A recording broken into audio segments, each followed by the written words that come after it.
दोस्तों, मैं गहना वशिष्ठ और आज हम लोग बात करेंगे अतुल सुभाष के आत्महत्या, उनके इस मैटर और जो चल रही है सारी चीज़ें उनके बारे में। एक बात बताएं, क्या ऐसा पहली बार हुआ है कि किसी पर झूठे सेक्शंस लगे हैं, किसी पर झूठे केस हुए हैं, या किसी की वजह से बिना किसी वजह के किसी ने आत्महत्या कर ली हो? ऐसा पहली बार नहीं, ऐसा कई बार हुआ है। झूठे केसेस लगना और झूठे केसेस के लिए कोर्ट के चक्कर लगाना, ये तो बहुत ही आम बात है। लेकिन होता क्या है कि उनके पीछे कोई भी कहानियाँ बना दी जाती हैं। हमारे यहाँ एक बात कही जाती है कि अरे धुआं है तो कहीं तो आग लगी होगी, लेकिन रियलिटी किसी को पता नहीं होती। अतुल सुभाष का मैटर इसलिए टॉक ऑफ द टाउन बन गया क्योंकि उस आदमी ने आत्महत्या कर ली। अगर वो आदमी ना मरा होता, विश्वास मानिए, अगर वो जेन्युइनली आत्महत्या की कोशिश कर रहा होता, लास्ट स्टेज में भी आकर वो बच गया होता, तो लोग कहते अरे इसने तो प्लान किया था, अरे ये तो ड्रामे कर रहा था, इसे पता था कि कितनी क्वांटिटी लेनी है इसलिए ये बच गया। क्योंकि वो अपने वीडियो में रो नहीं रहा है, क्योंकि वो फालतू के ड्रामे नहीं कर रहा है। हमारे यहाँ एक बात कही जाती है, अरे वो रो नहीं रहा था, वो ड्रामे कर रहा था, वो हंस रहा था, उसे बहुत मज़ा आ रहा होगा। उसकी बात लोगों तक इसलिए पहुँच रही है क्योंकि वो आदमी ख़त्म हो गया, वो आदमी मर गया, इसलिए उसकी बातों को लोग सीरियसली ले रहे हैं, इसलिए आज वो आदमी ट्रेंड कर रहा है।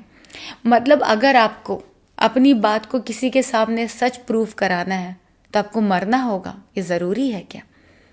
क्यों एक आदमी जीते जी अपनी ज़िंदगी के सच को सबके सामने नहीं ला सकता? क्यों एक आदमी जीते जी ये प्रूफ नहीं कर सकता कि वो सच्चा था? एक इंसान उठता है, जाके खड़ा होता है और केस लगा देता है और केस रजिस्टर कर लिया जाता है।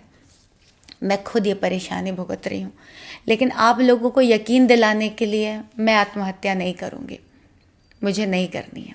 सो फिलहाल हम बात करते हैं अतुल सुभाष के मैटर की। अतुल सुभाष के ऊपर बैक टू बैक बहुत सारे केसेस लगे थे। 302 की सेक्शन तब लगती है जब आप किसी का कत्ल करते हैं। यहाँ पे ये स्टेटमेंट दिया जा रहा है कि उनके ससुर की डेथ दहेज मांगने की वजह से हुई थी, वो डायरेक्टली मर्डर नहीं कर रहे हैं, ठीक है। दूसरा अननेचुरल डैश की बात हो रही है, विच इज़ 377। अतुल सुभाष ये बता रहे हैं कि मेरी बीवी मुझसे गलत डिमांड करती थी, वो कहती थी कि मेरी आँखों को लिक करो, उसकी बीवी के प्राइवेट पार्ट्स को लिक करो।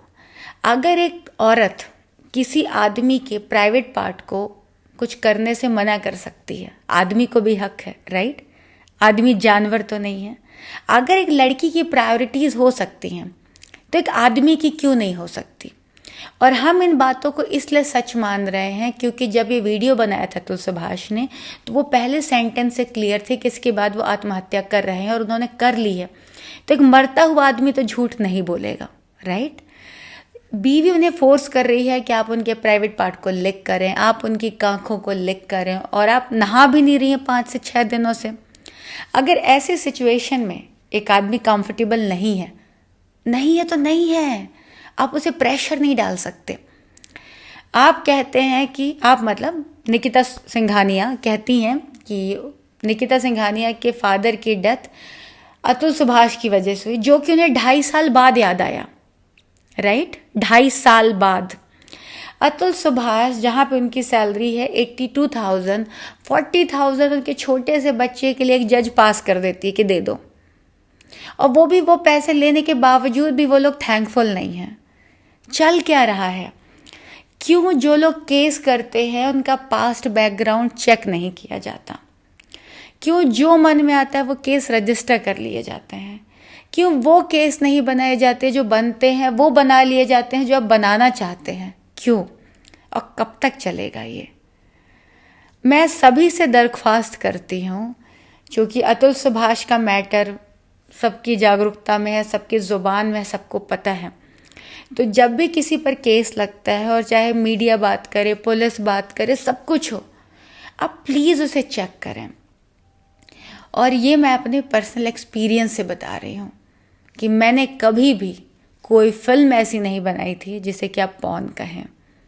और मैं नहीं कह रही कि मुझ पर भरोसा करें आंख बंद करके, आप चेक करें। ऐसी कोई फिल्म जिसमें डायरेक्टेड बाय गहना था या गहना ने एक्ट किया हो, गहना ने कभी जीवन में टॉपलेस नहीं किया। अगर किया होता तो वो पिक्चर्स गूगल में होती। आज का ज़माना एआई का है, हर आदमी को समझ है। इसके बावजूद मेरी ऐसी कोई फ़ोटो, ऐसा कोई वीडियो नहीं मिलेगा जो कि टॉपलेस होगा।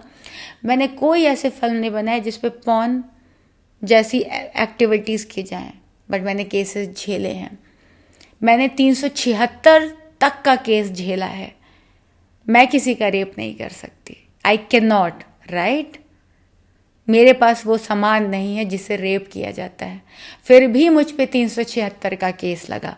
और लड़की लगाकर बकायदा बार में नाच रही है, सुकून से नाच रही है, हर जगह नाच रही है।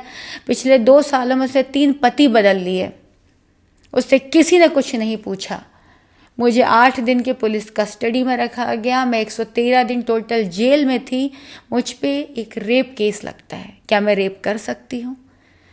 शूटिंग का सेट था, 50 से 55 लोग सेट पर थे। ड्यूरिंग शूटिंग हम इंस्टाग्राम पे रील हमने बनाई। आफ्टर शूट बंदी ने मुझे एनओसी वीडियो बना के दिया जिसमें वो कह रही कि ma'am thank you, it was lovely working with you, and NOC दिया। शूट के बाद वो मुझे हर रोज़ मैसेज कर रही है कि थैंक यू मैम, आपने मुझे काम दिया। इसके बावजूद वो 4 महीने बाद आकर के रेप केस लगाती है और लोग मान लेते हैं। और तब वो रेप केस लगता है जब मैं पुलिस कस्टडी में होती हूँ। मुझे जवाब तक देने का मौका नहीं मिला। ये वही लड़की है जो दूसरे ऐप के लिए प्रॉपर पॉर्न फिल्म करती है, 3x कर रही है, XXX 2 लड़कों के साथ में वो कर रही है। वो लड़की मुझ पे लगाती है मैंने उसका रेप किया, जबकि ना उसके साथ मेरी कोई फिल्म आउट हुई है, ना मेरा कोई वीडियो आउट हुआ है, ना उसके साथ मेरा कोई पोस्टर साथ में, ना कुछ है। इसके बावजूद मुझ पे केस लग जाता है और सब लोग कहते हैं अरे कुछ तो किया होगा, कुछ तो किया होगा। सच जानने की कोशिश क्यों नहीं करते आप लोग? क्या आप लोगों को सच मनवाने के लिए, बताने के लिए मुझे भी अतुल सुभाष की तरह सुसाइड करना होगा? और मुझे तब जस्टिस मिलेगा जब मैं मर चुकी होंगी। मैं क्यों मरूं जस्टिस पाने के लिए? आप लोग क्यों जीते जी ये नहीं जानना चाहते हैं कि एक इंसान सच हो सकता है? अतुल सुभाष वाली जो कंट्रोवर्सी है, जो सुसाइड है, वो बहुत सारे सवाल खड़े करता है। लेकिन इसके बावजूद अभी पता है क्या होगा? जैसे ही मैटर ख़त्म होगा सब लोग चीज़ें भूल जाएंगे, लोग दूसरों पर एलिगेशन लगाते रहेंगे और अच्छे खासे लोग फंसते रहेंगे। पता है जब एक्चुअल में रेप होता है ना, लड़कियां स्टैंड तक नहीं लेती। जहाँ कुछ नहीं होता लड़कियां पहुँच जाती पुलिस स्टेशन। वो लड़की ने मुझे लगातार मैसेज किया था कि ma'am it was lovely working with you, मैं आपके साथ कब दोबारा शूट कर सकती हूँ? मुझे बताइए ऐसा कौन सा रेप होता है जिसमें लड़की लिखती है कि ma'am it was lovely working with you?